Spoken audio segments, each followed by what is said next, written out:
Hello friends, welcome to civil solve.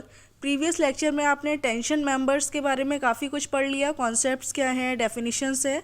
इस lecture में हम लग एंगल और टेंशन मेंबर्स की डिज़ाइन कैसे करते हैं वो देखेंगे। चलिए स्टार्ट करते हैं। डिज़ाइन ऑफ लग एंगल। अब आपने जो है लग एंगल के बारे में पढ़ा है कि लग एंगल क्या होता है। जब कोई गज़ेट प्लेट में कोई मेन एंगल कनेक्ट होता है तो उसमें शियर लैग इफ़ेक्ट होता है। शियर लैग इफ़ेक्ट का मतलब है कि जो नॉन यूनिफॉर्म स्ट्रेनिंग होने लगती है, जो लैग कनेक्टेड नहीं है। ठीक है, सपोज़ ये कोई गज़ेट प्लेट है और इसके साथ ये एक मेन एंगल जो है ये कनेक्ट है। ठीक है, सपोज़ ये इस टाइप से मेन एंगल कनेक्टेड है, तो ये आपका है मेन एंगल। तो ये मेन एंगल में ये तो हो गई आपकी कनेक्टेड लेग और ये आपकी हो गई अनकनेक्टेड या आउट स्टैंड लेग। तो इस लेग में शियर लेग इफेक्ट देखने को मिलता है, यानी नॉन यूनिफॉर्म स्ट्रेचिंग या स्ट्रेनिंग देखने को मिलती है। तो इस शियर लेग इफेक्ट को रिड्यूस करने के लिए या ज़ीरो करने के लिए आप क्या करते हैं, इसी एंगल के साथ एक लग एंगल यानी दूसरा एंगल कनेक्ट कर देते हैं, जिससे कि शियर लेग इफेक्ट क्या हो जाए, रिड्यूस हो जाए या ज़ीरो हो जाए। तो ये एंगल आपका कहलाता है लग एंगल। ठीक है, पहली बात तो ये जो कनेक्शन है उसकी लेंथ को रिड्यूस कर देता है और साथ ही साथ शियर लेग इफेक्ट को भी ज़ीरो कर देता है। तो इसको जब कनेक्ट करते हैं तो मेन एंगल को गज़ेट प्लेट से कनेक्ट कर रहे हैं। तो सपोज इसको आपने ये जो रिवेट यहाँ पे यूज़ किया है इसको कह दिया रिवेट 1। ठीक है, जो रिवेट मेन एंगल के कनेक्टेड लेग को गज़ेट प्लेट से कनेक्ट कर रहा है वो आपका है रिवेट 1। और जो रिवेट मेन एंगल के आउट स्टैंड लेग और लग एंगल के आउट स्टैंड लेग को कनेक्ट कर रहा है, ठीक है, उसको आपने कह दिया, वहाँ पर जो भी रिवेट्स यूज़ हो रहे हैं वो है रिवेट्स 2। और जो रिवेट गज़ेट प्लेट और लग एंगल के कनेक्टेड लेग को जो है कनेक्ट कर रहा है, ठीक है, तो ये आपका हो गया रिवेट्स 3। तो यहाँ पर जो भी रिवेट्स यूज़ हो रहे हैं उसको आपने 3 नंबर दे दिया। तो अगर आप इसका, ये तो आपने देखा साइड व्यू, अगर आप इसका फ्रंट व्यू देखेंगे, इधर से देखेंगे तो आपको एक ये प्लेट दिखाई देगी। यहाँ पर सपोज ये जो है आपका, यहाँ से ये आपका जो है मेन एंगल हो गया।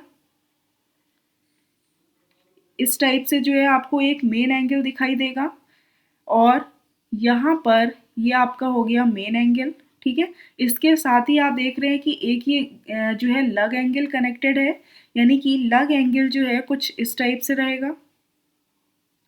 ये आपका हो गया लग एंगल। ठीक है, तो आपने यहाँ पर देखा इसके साथ, यानी कि जो मेन एंगल से ये आपकी गज़ेट प्लेट कनेक्टेड है। सपोज ये हो गई आपकी गज़ेट प्लेट। ठीक है, तो ये आपका हो गया मेन एंगल और ये हो गया आपका लग एंगल। तो यहाँ पे लिख लीजिए, this is main angle and this is लग एंगल। ठीक है, तो इसी के प्रोपोर्शन में आप देख रहे हैं ये रेंज हो गई। यहाँ पे सीधे जब आप इसको साइड फ्रंट से देखेंगे, यानी कि इधर से देख रहे हैं ये साइड व्यू है। ठीक है, जब उधर से देखेंगे फ्रंट व्यू होगा, फ्रंट से देखेंगे तो इस टाइप का व्यू कुछ दिखेगा। ये एक गज़ेट प्लेट थी जो उधर साइड से है और साथ ही साथ ये आपका मेन एंगल कनेक्टेड है और ये लग एंगल कनेक्टेड है। ठीक है, तो आपने देखा कि जो मेन एंगल है, यानी मेन एंगल में आपने यहाँ पर रिवेट्स लगाए हुए हैं, ये कहीं पर रिवेट्स इस टाइप से लगे होंगे। ठीक है, यानी जो मेन एंगल का कनेक्टेड लेग और ये गज़ेट प्लेट, इन दोनों से ये कनेक्टेड है, तो इसको आपने कह दिया रिवेट्स 1। ये आपके रिवेट्स 1 हो गए। और जो रिवेट्स जो है मेन एंगल के आउट स्टैंड लेग और लग एंगल के आउट स्टैंड लेग, यानी मेन एंगल और लग एंगल को जोड़ने वाले जो रिवेट्स हैं वो रिवेट्स 2 हैं। तो ये लग एंगल और ये मेन एंगल है, तो इनको जोड़ने के लिए जो है आपने ये रिवेट्स का यूज़ किया है। ठीक है, तो ये आपके रिवेट्स क्या कहलाते हैं, रिवेट्स, इनको कहेंगे रिवेट्स। नो, रिवेट्स एट 2, यानी 2 पोजीशन पे है। फिर उसके बाद जो है आपने देखा कि यहाँ पर जो रिवेट्स आपने प्रोवाइड करे लग एंगल और जो गज़ेट प्लेट से कनेक्टेड है, ये आपके कहलाएंगे रिवेट्स एट 3, यानी थर्ड पोजीशन पे जो रिवेट्स हैं वो आपके हैं लग एंगल और गज़ेट प्लेट से कनेक्टेड होने वाले रिवेट्स। ठीक है, तो इनका आपको डिज़ाइनिंग करनी है।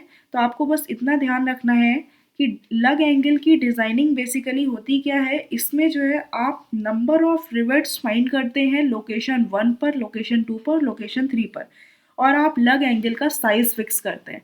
तो डिजाइनिंग में सिर्फ आपको क्या करना है, कितने रिवेट्स यहाँ पे नंबर ऑफ रिवेट्स प्रोवाइड हुए, कितने नंबर ऑफ रिवेट्स यहाँ पर प्रोवाइड किए गए और कितने नंबर ऑफ रिवेट्स 3 पोजीशन पे प्रोवाइड किए गए और साथ ही साथ लग एंगल का साइज क्या रखा आपने। ठीक है, तो ये डिजाइनिंग जो है ओवरऑल लग एंगल की कंप्लीट होती है। बस आपको ये ध्यान रखना है, 1 पोजीशन मतलब जो लग मेन एंगल जब गजट प्लेट से कनेक्टेड है। ठीक है, पोजीशन 2 मतलब लग एंगल और मेन एंगल आपस में कनेक्टेड है। पोजीशन 3 मतलब लग एंगल और गजट प्लेट आपस में कनेक्टेड है। बस ये पॉइंट्स आपको ध्यान में रखने हैं। तो देख लीजिए यहाँ पर रिवर्ट्स 1 यानी reverts connecting main angle and gazette plate, reverts 2 connecting out stand leg of main angle and लग एंगल और रिवर्ट्स 3 क्या है, रिवर्ट्स कनेक्टिंग लग एंगल एंड गजट प्लेट। तो डिज़ाइन करने के लिए सबसे पहले आप कुछ कंसेप्ट ध्यान में रखते हैं। सबसे पहले जो है आपको पता है कि कोई भी शेयर लैग इफेक्ट नहीं है क्योंकि आप लग एंगल प्रोवाइड कर रहे हैं, इसीलिए ए नेट इक्वल टू क्या हो जाएगा, A1 प्लस A2 और यहाँ पर के की वैल्यू क्या होगी 1। जो minimum number of rivets use करते हैं लग एंगल में, इन लग एंगल जो कि रिवेट्स 3 की पोजीशन है, यानी कि 3 पोजीशन कौन सी थी, जब आप लग एंगल को गजेट प्लेट से कनेक्टेड कर रहे हैं तो ये पोजीशन 3 हो गई। ठीक है, तो इस पोजीशन पे जो मिनिमम नंबर ऑफ रिवेट्स हैं वो कम से कम 2 तो आपको यूज़ होने ही है। तो ऑब्जेक्टिव में कभी कभी पूछ लेते हैं कि जब लग एंगल गजेट प्लेट से कनेक्टेड है तो उस केस में मिनिमम नंबर ऑफ रिवेट्स कितने रिक्वायर्ड होते हैं, कम से कम 2 तो आप यूज़ करेंगे। अब सपोज आपको डिज़ाइन करना है तो सबसे पहले आपको क्या करना है कि when angle section is main member, यानी कि जो एंगल सेक्शन आपने जो प्रोवाइड किया था, जैसे ये गजेट प्लेट है और इसके साथ आपने ये मेन एंगल प्रोवाइड किया, तो ये अगर मेन मेंबर है तो सबसे पहले आप फोर्स निकालेंगे in connected leg of main angle, यानी मेन एंगल था, इसका कनेक्टेड लेग क्या हो गया ये, तो इस कनेक्टेड लेग में फोर्स कितना आएगा। ठीक है, तो इसको बोलते हैं एफ कनेक्ट। एफ कनेक्ट क्या होगा, यानी कि कनेक्टेड लेग में जो फोर्स है ये होता है आपका P upon A1 plus A2 into A1, जहाँ A1 क्या है, ये नेट क्रॉस सेक्शनल एरिया है कनेक्टेड लेग का और A2 जो है cross sectional area, gross cross sectional area है ऑफ आउट स्टैंड लेग्स का। ठीक है, जहाँ P क्या है, टोटल फोर्स है, P equal to sigma AT into A net. तो ये आप पहले ही फाइंड कर लिया आपने, ए नेट आपको पता है A1 plus A2, sigma AT जो है सिग्मा AT होता है 0.6 ऑफ Fy, तो इसकी हेल्प से जो है आपने P फोर्स फाइंड कर लिया जो कि टेंसाइल फोर्स था। तो F कनेक्ट देख लिया कि यानी कनेक्टेड लेग में कितना फोर्स आ रहा है। Similarly force in out stand leg, तो आउट स्टैंड लेग में या अनकनेक्टेड लेग में जो फोर्स है वो होगा P into A2 divided by A1 plus A2। तो इस फॉर्मूले से जो है आप आउट स्टैंड लेग में निकालेंगे, यानी टोटल एरिया है तो इतना फोर्स आ रहा है, तो अगर सिर्फ A2 यानी आउट स्टैंड लेग का एरिया हो तो उसमें कितना फोर्स आएगा।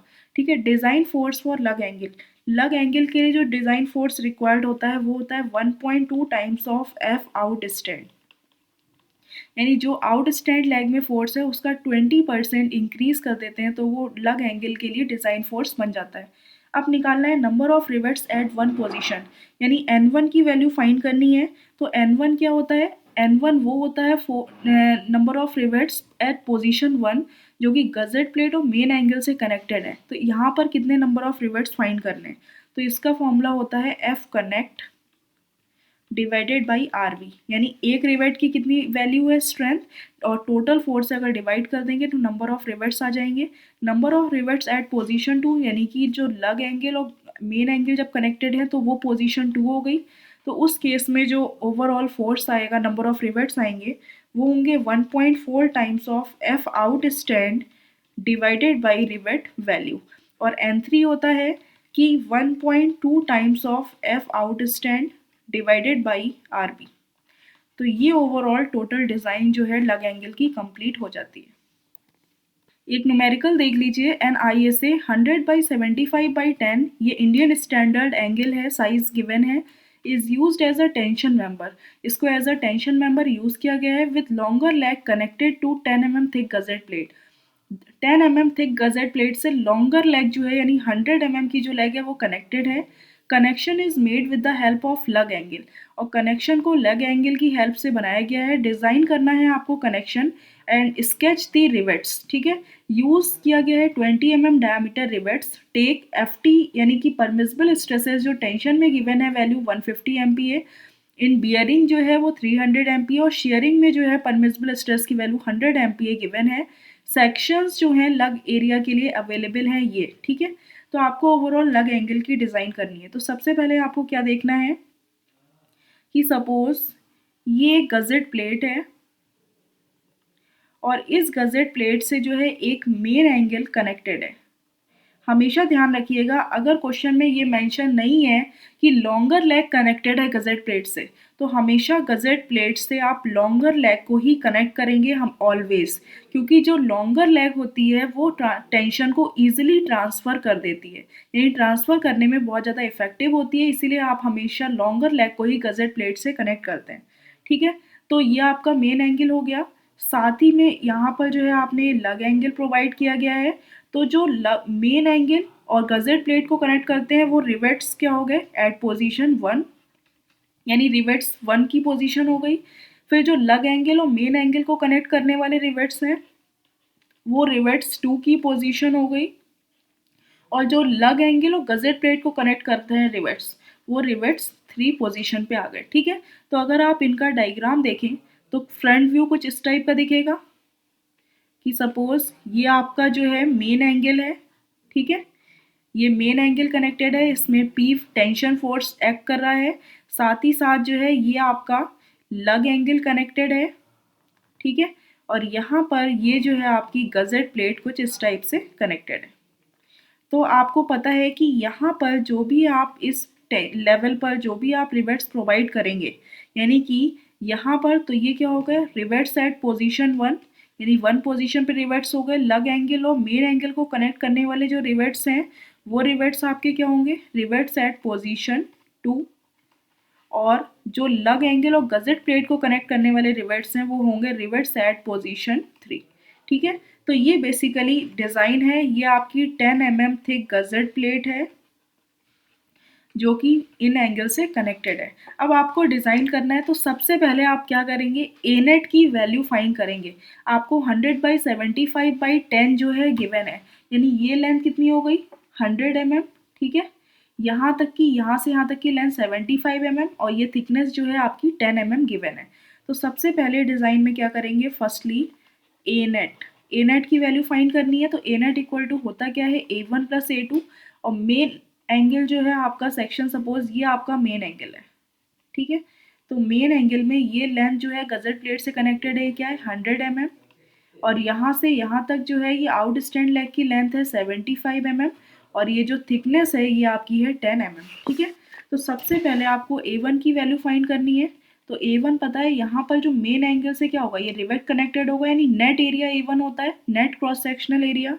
तो उसके लिए क्या करेंगे कि हमेशा इस टाइप का फाइंड करने के लिए क्या करते हैं इसको जो है आगे बढ़ा देंगे, इसको आगे बढ़ा देंगे। तो इसका जो हाफ है यानी यहाँ से ये वैल्यू फाइंड कर लेंगे टोटल इतनी, ठीक है। और इसके लिए यहाँ से इसका हाफ यानी ये वैल्यू फाइंड कर लेंगे। तो ये कॉमन आ गया और यहाँ पे ये आपने लेस कर दिया तो ओवरऑल बैलेंस हो जाता है, ठीक है। तो इसके लिए क्या करना है सबसे पहले इसकी थिकनेस टोटल यहाँ से यहाँ तक कितनी है 10, 10 का हाफ कितना हो गया 5, यानी 5 माइनस कर दिया टोटल लेंथ में। तो 100 - 5 कितनी लेंथ हो गई यहाँ से यहाँ तक 95, यानी 95 माइनस अब नेट एरिया ये लेंथ माइनस करनी है। टोटल 20 mm डायमीटर रिवेट्स है तो रिवेट होल का डायमीटर 21.5 हो जाएगा, 21.5 यानी 21.5। तो ये ओवरऑल लेंथ हो गई इंटू थिकनेस कितनी है 10 mm, ठीक है। तो ये वैल्यू आ गई 735 mm²। सिमिलरली A2 की वैल्यू निकाल लेंगे, यानी ग्रॉस एरिया। अब A2 में कोई रिवर्ट्स माइनस नहीं करना तो इसका बस जस्ट यहाँ तक आप वैल्यू लेंगे, ठीक है। तो यहाँ तक ये कॉमन हो गया और ये कट हो गया तो ओवरऑल टोटल एरिया मिल गया इजली। तो यहाँ से यहाँ तक टोटल लेंथ है 75, 75 में 5 माइनस करेंगे तो 70 इंटू थिकनेस ऑफ एंगल तो 700 mm²। तो टोटल ए नेट की वैल्यू आ गई A1 + A2 यानी 735 + 700 which is equal to 1435 mm²। तो ये नेट एरिया मिल गया। अब उसके बाद टोटल फोर्स यानी कि जो टेंशन फोर्स P है इसकी वैल्यू फाइंड करनी है। तो उसके लिए जो है आपको P इक्वल टू क्या होगा sigma A2 into A net. तो टोटल जो है Ft की वैल्यू टेंशन फोर्स की वैल्यू गिवन है 150, यानी कि सिग्मा At की वैल्यू जो है वो डायरेक्टली जो है टेंसाइल फोर्स की गिवन है तो उसके लिए क्या करना है, simply P equal to sigma AT into A net. तो यहाँ पे क्या करेंगे, सिग्मा AT की वैल्यू कितनी है 150 और ए नेट की वैल्यू हो गई 1435। तो टोटल जो फोर्स आ गया वो आ गया 215.25 किलो न्यूटन। तो ये टोटल फोर्स की वैल्यू मिल गई। अब इसके बाद F कनेक्ट और F आउट स्टैंड की वैल्यू फाइंड करनी है। तो नेक्स्ट स्टेप क्या करेंगे, सबसे पहले F कनेक्ट। तो F कनेक्ट का फॉर्मूला होता है P into A1 divided by A1 plus A2। तो P कितना है 215.25 किलो न्यूटन, इसको न्यूटन में कन्वर्ट कर लिया, इंटू A1 की वैल्यू गिवन है 735 divided by A1 plus A2, total A net given है 1435। तो F कनेक्ट की वैल्यू आ गई 110.25 किलो न्यूटन। ठीक है, अब निकालना है F आउट स्टैंड। तो F आउट स्टैंड का फॉर्मूला क्या होता है, P into A2 divided by A1 plus A2। तो टोटल फोर्स जो है 215.25 किलो न्यूटन गिवन है, A2 की वैल्यू जो है वो 700 गिवन है, divided by 1435 total A net. तो इसकी जो वैल्यू आ जाएगी F आउट स्टैंड की, दैट इज़ 105 किलो न्यूटन। अब दोनों ही फोर्सेस मिल गए, तो दोनों फोर्सेस के बाद अब डिज़ाइन करना है लग एंगल।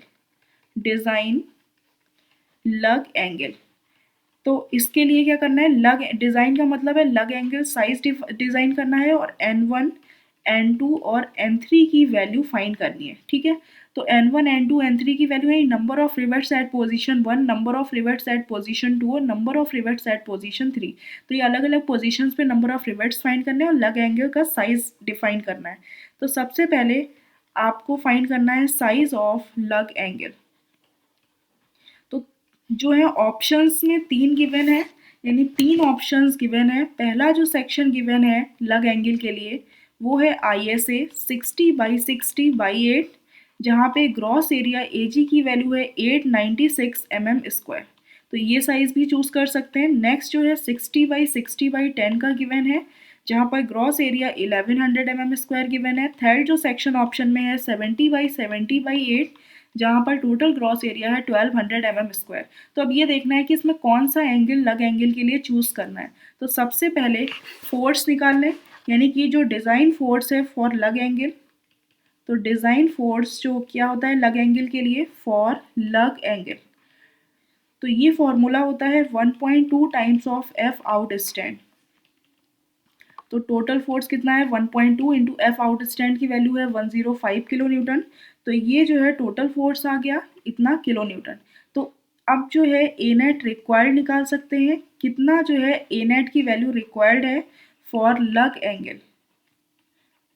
तो फॉर्मूला क्या हो जाएगा, टोटल डिज़ाइन फोर्स लग एंगल के लिए डिवाइडेड बाई सिग्मा AT। ठीक है, तो ये 1.2 times of F out stand design force हो गया लग एंगल के लिए, डिवाइडेड बाई सिग्मा AT की वैल्यू है 150, ये इंटू 10⁻3। तो टोटल एरिया आ गया 840 mm²। ये आपकी ए नेट की वैल्यू हो गई, यानी जो नेट एरिया लग एंगल के लिए प्रोवाइडेड है दैट इज़ 840।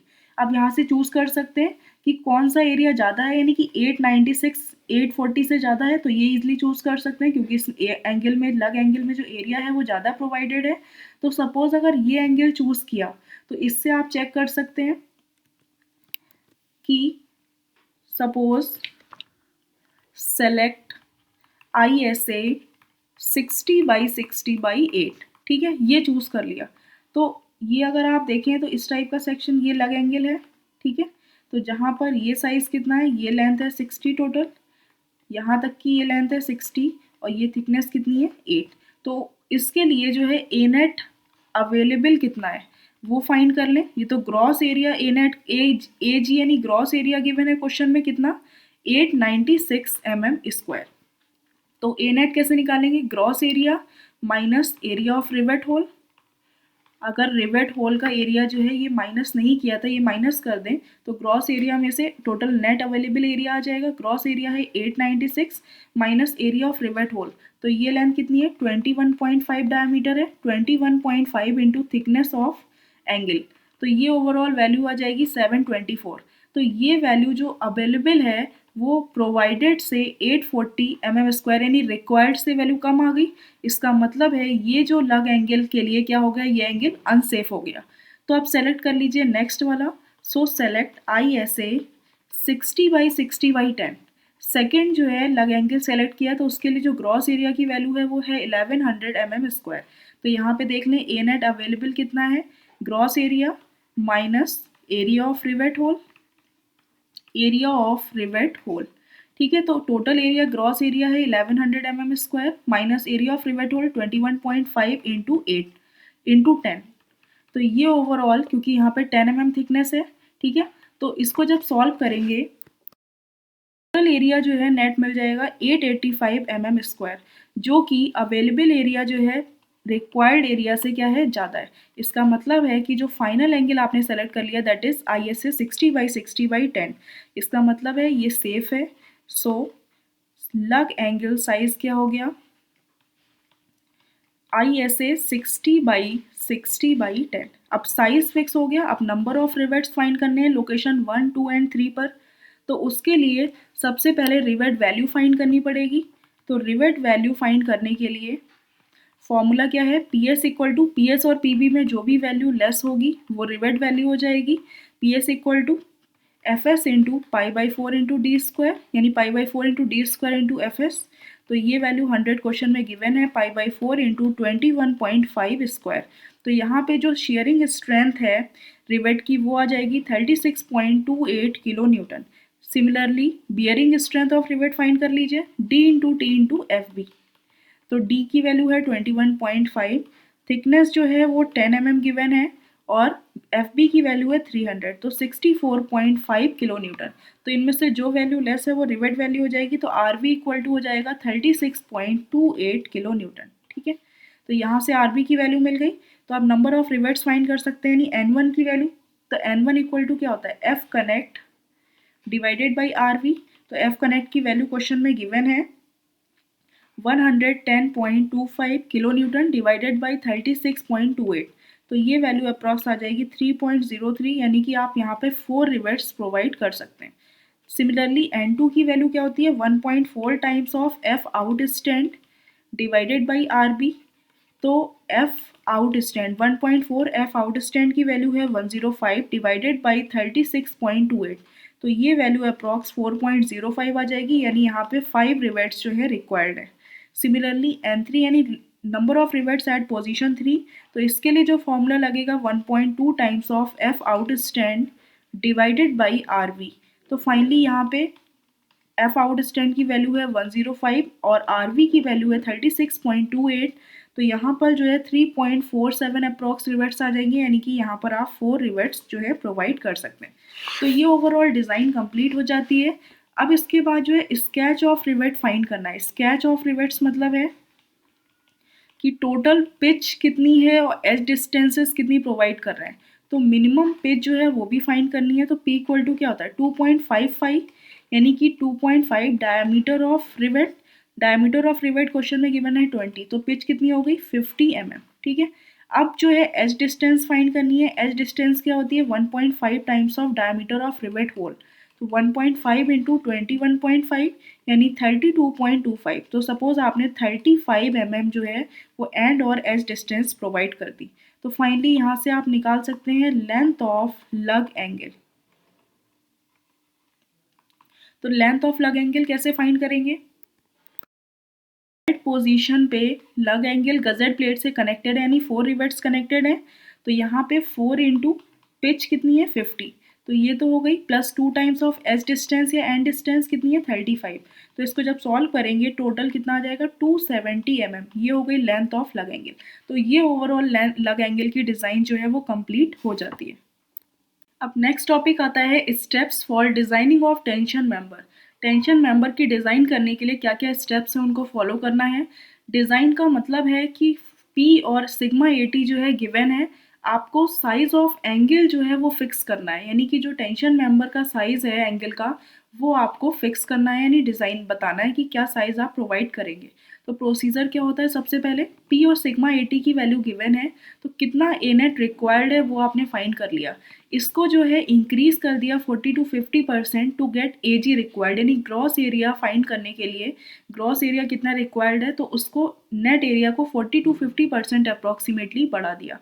फिर AG की वैल्यू से देख लिया कि select suitable section from given set, जो भी ऑप्शंस में गिवन है कौन कौन से एंगल्स हैं, तो उसमें से AG की वैल्यू देख के आपने जो है एक सेट सुइटेबल सेलेक्ट कर लिया।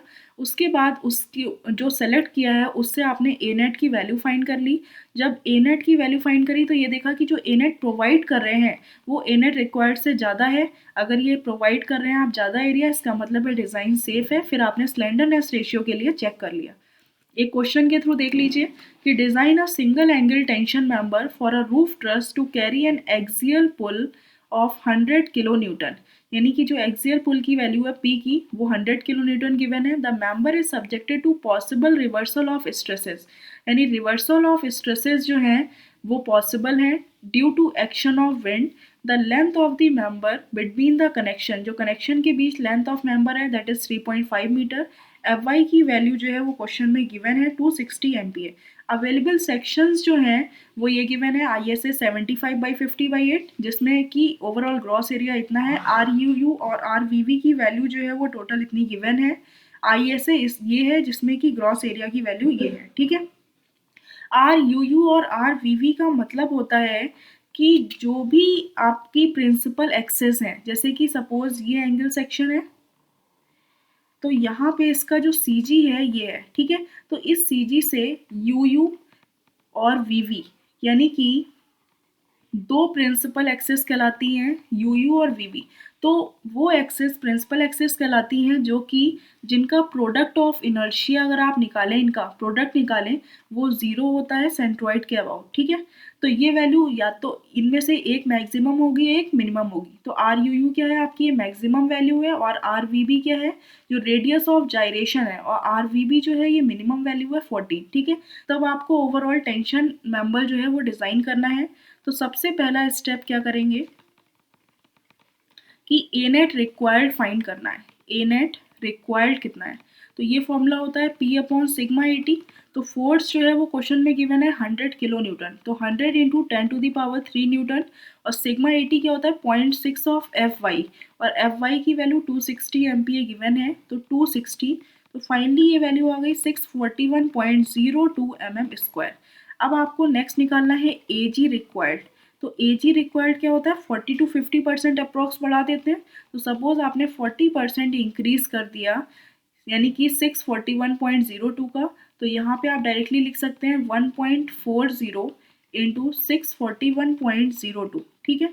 तो फाइनली AG रिक्वायर्ड की वैल्यू आ गई 897 mm²। अब ये सेक्शंस गिवन है, यहाँ से चूज कर सकते हैं। ग्रॉस एरिया इतना रिक्वायर्ड है और इनमें ग्रॉस एरिया 936 mm² दिया है, इसमें 1900। तो ये सेलेक्ट कर सकते हैं पहला सेक्शन कि ISA 75/50/8।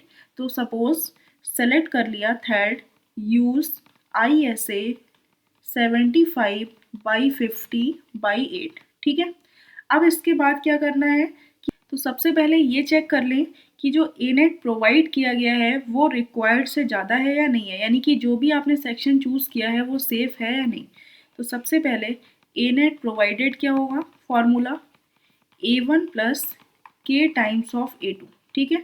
जहाँ K इक्वल टू क्या है 3A1/3A1 प्लस A2, ये फॉर्मूला लगाएंगे। तो सिंपली जो है सेक्शन क्या था, एंगल सेक्शन जो चूज़ किया है उसका साइज है 75/50/8 mm, ठीक है। तो यहाँ पे जो है ये मेन एंगल से ये कनेक्टेड है, यानी कि जो ओवरऑल डायमीटर ऑफ रिवेट्स यहाँ पे फाइंड करना पड़ेगा क्योंकि ये रिवेट्स का डायमीटर नहीं पता है। तो सबसे पहले क्या करेंगे, डायमीटर ऑफ रिवेट्स फाइंड कर लीजिए। अनविन्स फॉर्मूले से क्या होता है 6.04 ऑफ √t, और थिकनेस क्या है 8 mm कनेक्शन की। 6.04 ऑफ √8, इसको जब सॉल्व करेंगे 17.08, ठीक है।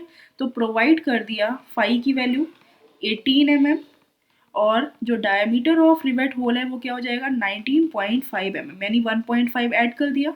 तो यहाँ पे ये टोटल डिस्टेंस आपको डायमीटर कितना मिल गया 19.5 mm। तो इसके लिए चेक कर लिया कि A1 क्या हो जाएगा, A1 यानी कि टोटल 75 है, ठीक है। तो इसका यानी थिकनेस कितनी है 8, इसका हाफ यहाँ तक लेंगे तो 75 माइनस 4, तो कितनी हो जाएगी वैल्यू 71, ठीक है। 71 माइनस, अब ये डायमीटर माइनस करेंगे 19.5 इंटू थिकनेस, थिकनेस कितनी है 8, तो ये A1 की वैल्यू आ गई 412 mm²। अब जो है A2 की वैल्यू निकाल लें। A2 यहाँ पे क्या है, सिर्फ यहाँ तक लेंगे यानी 4 माइनस कर देंगे 50 में से, तो कितना आ जाएगा 46 इंटू 8, तो ये वैल्यू आ गई 368 mm²। तो यहाँ से जो ए नेट प्रोवाइडेड है वो वैल्यू आ जाएगी आपकी 412 यानी A1 प्लस के की वैल्यू जो है फॉर्मूले में पुट करके निकाल सकते हैं। A1 और A2 की वैल्यू पुट करेंगे तो के की वैल्यू आ जाएगी 0.77, ठीक है। तो 0.77 इंटू 368, तो फाइनली जो ओवरऑल ए नेट प्रोवाइड कर रहे हैं वो आ जाएगा 695.36, और जो रिक्वायर्ड था वो था 641.02, यानी कि रिक्वायर्ड से ज़्यादा प्रोवाइड कर रहे हैं। इसका मतलब है कि ये एंगल सेक्शन जो आपने चूज़ किया टेंशन मेंबर के लिए कैसा है, सेफ है। पहला चेक ये हो गया कि ओवरऑल ए नेट प्रोवाइडेड जो है वो ए नेट रिक्वायर्ड से ज़्यादा आ गया। अब जो है आपको नंबर ऑफ रिवेट्स फाइंड करने हैं। डाया ऑफ रिवेट होल कितना है, 19.5 mm। तो नंबर ऑफ रिवेट फाइंड करने के लिए रिवेट वैल्यू फाइंड करनी पड़ेगी। तो उसके लिए पी एस की वैल्यू क्या होगी, π/4 into D square into F S. Rivets जो हैं वो सिंगल शेयर में सब्जेक्टेड है, तो π/4 इंटू डी कितना है 19.5 स्क्वायर, एफ एस की वैल्यू गिवन है 100, तो ये ओवरऑल वैल्यू आ जाएगी 29.83 किलो न्यूटन। सिमिलरली पीवी की वैल्यू निकाल लीजिए, D into T into F B, तो जहाँ पर डी क्या है 19.5, थिकनेस जो है ओवरऑल 8 mm गिवन है इंटू 300, तो ये वैल्यू आ गई 46.8 किलो न्यूटन। तो फाइनली आर वी की वैल्यू कितनी हो जाएगी जो मिनिमम होगी, 29.83 किलो न्यूटन। और टोटल जो फोर्स है वो 100 किलो न्यूटन गिवन है, तो नंबर ऑफ रिवेट्स जो है वो फाइंड कर सकते हैं। नंबर ऑफ रिवेट्स कितने हो जाएंगे, 100 total force divided by R V की वैल्यू यानी 29.83, तो फाइनली ये आ गया 3.35, यानी कि नंबर ऑफ रिवेट्स कितने हो गए 4। तो आपने सपोज प्रोवाइड कर दिए रिवेट्स जो हैं दैट इज इक्वल टू 4। अब आपको नेक्स्ट स्टेप यानी स्लेंडरनेस रेशियो के लिए चेक करना है, तो उसके लिए क्या करेंगे, सबसे पहले नेक्स्ट जो है चेक 2, ठीक है। फर्स्ट ए नेट प्रोवाइडेड के लिए हो गया, तो जो स्लेंडरनेस रेशियो का फॉर्मूला होता है L effective divided by R minimum, ठीक है। तो सबसे पहले ये ध्यान में रखिएगा कि अगर जैसे कोई ये गजेट प्लेट है, ठीक है, और ये जो है इससे कोई एंगल सेक्शन ये कनेक्टेड है, और सिर्फ जो है 2 रिवेट्स यूज किए गए हैं, यानी कि ये एंगल सेक्शन है कोई, ठीक है, इसके साथ ये एंगल सेक्शन गजेट प्लेट से कनेक्टेड है, और इनको कनेक्ट करने के लिए सिर्फ 2 रिवेट्स का यूज़ किया गया, यानी सिंगल रिवेट्स का यूज़ किया गया है। तो इस केस में जो एल इफेक्टिव होती है वो लेंथ टोटल लेंथ के इक्वल हो जाती है, यानी कि equal length of angle section. अगर सेकंड केस ऐसा है कि सपोज कि कोई एंगल सेक्शन कनेक्टेड है गजेट प्लेट से, ठीक है, but total number of rivets इसमें कितने 4, यानी कि 4 रिवेट्स यूज हो रहे हैं, तो 2 रिवेट्स जो हैं यहाँ पर यूज हो रहे हैं और 2 रिवेट्स जो हैं यहाँ पर यूज हो रहे हैं। तो इसका जो सेंट्रॉइड से होता है यहाँ से ये वैल्यू लेते हैं, तो इस केस में जो एल इफेक्टिव की वैल्यू होती है वो होती है 0.85 टाइम्स ऑफ टोटल लेंथ। तो ये आपको ध्यान में रखनी है कि नंबर ऑफ रिवेट्स निकाल लिए, उससे आइडिया लग जाएगा कि एल इफेक्टिव की वैल्यू कौन सी लेनी है। तो यहाँ पे एल इफेक्टिव कितना हो जाएगा 0.85 टाइम्स ऑफ टोटल लेंथ, तो 0.85 इंटू लेंथ कितनी है क्वेश्चन में गिवन है 3.5 मीटर यानी 3500 mm, ठीक है। आर मिनिमम क्या होगा, जो मिनिमम रेडियस ऑफ जायरेशन होगा, यानी कि आर वी वी जो मिनिमम वैल्यू है क्वेश्चन में ऑलरेडी गिवन है 14 mm गिवन है। तो फाइनली यहाँ से लैम्डा की वैल्यू निकाल सकते हैं 0.85 इंटू 3500, ये एल इफेक्टिव हो गया divided by R V V यानी मिनिमम रेडियस ऑफ जायरेशन। तो इसको जब सॉल्व करेंगे 212.1 जो है ये आ गई वैल्यू, ये आपकी लेस देन है 350, क्योंकि slenderness ratio for reversal of stresses in roof truss क्या होता है 350, तो इससे ये वैल्यू कम है। इसका मतलब है कि स्लेंडरनेस रेशियो के लिए ये एंगल जो है वो भी सेफ है। ये वैल्यू जो है हमेशा स्लेंडरनेस रेशियो जो मैक्सिमम परमिसिबल वैल्यू है उससे ये कम ही रहनी चाहिए, तो ये वैल्यू जो है कम है, इसका मतलब है कि ये एंगल सेक्शन सेफ है, और ये डिज़ाइन जो है इस टाइप से आपकी टेंशन मेंबर की कंप्लीट हो जाती है। Thank you friends.